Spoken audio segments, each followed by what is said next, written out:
The heart of a true servant. That is the topic for this year's celebration for the Ushers Board anniversary. Some years ago, in one of my sermons, I spoke about the different hearts mentioned in the Bible. Some of them are the perverted heart, deceitful heart, hardened heart, discouraged heart, trembling heart, or aggrieved heart. On the other hand, I also mentioned the willing heart, the joyful heart, the upright heart, the understanding heart, the loyal heart, the pure heart, the clean heart, and the wise heart. Therefore, as a true servant of God, we must keep strife away and vanity out of our hearts and our character. These are the two things that the heart of a true servant must what? Must avoid. Let's quickly go to the two positive things the heart of a true servant must embrace. From verse 3b, the Bible says, "But in lowliness of mind, let each esteem others better than what? Himself." Let each of you look out not only for his own interest, but also for the interest of others. The first thing that must be embraced is that it must be a humble heart. Say that with me. A humble heart. We must be clothed with humility. The truth is that a heart clothed with humility cannot operate in strife and vainglory. We must be humble. Humility is knowing that you do not know it all and you cannot do it all. It is admitting that there are others. No matter how well you think you know, there is somebody who knows more than you. And no matter how well you think you can do it, there will always be somebody somewhere who can do it better. So let me say to your neighbor, be humble.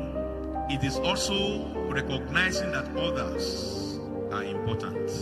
We must not be like a brilliant professor who an uneducated sailor was ferrying on the high seas with a local Pinot. The professor looked at this uneducated sailor and felt so sad for him because he knew he was an illiterate.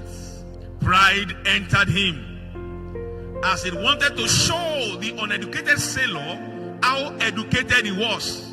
You know, if they call somebody professor, that means the person has what? I call it a Bequin way. The person has reached the end of books.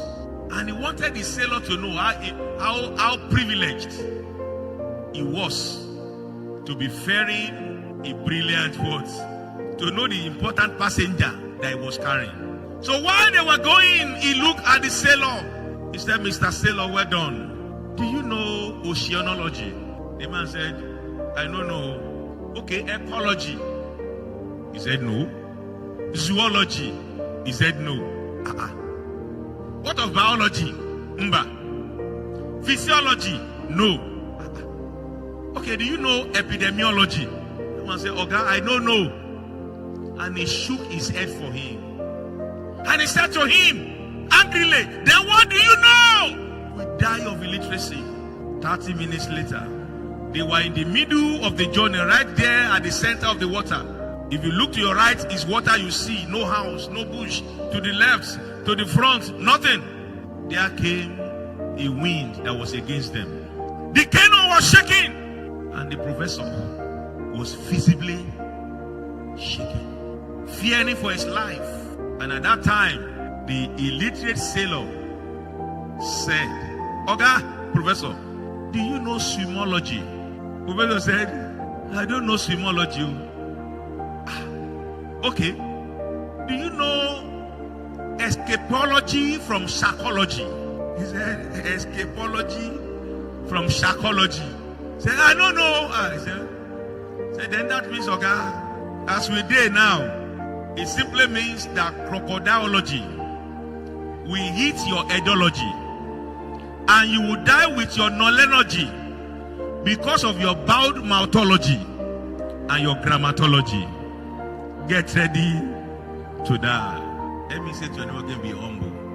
Yeah, I know you know many things, but But there are still people who may know more than you.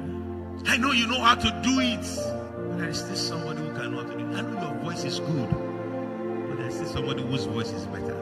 We have to be humble. The art of a true servant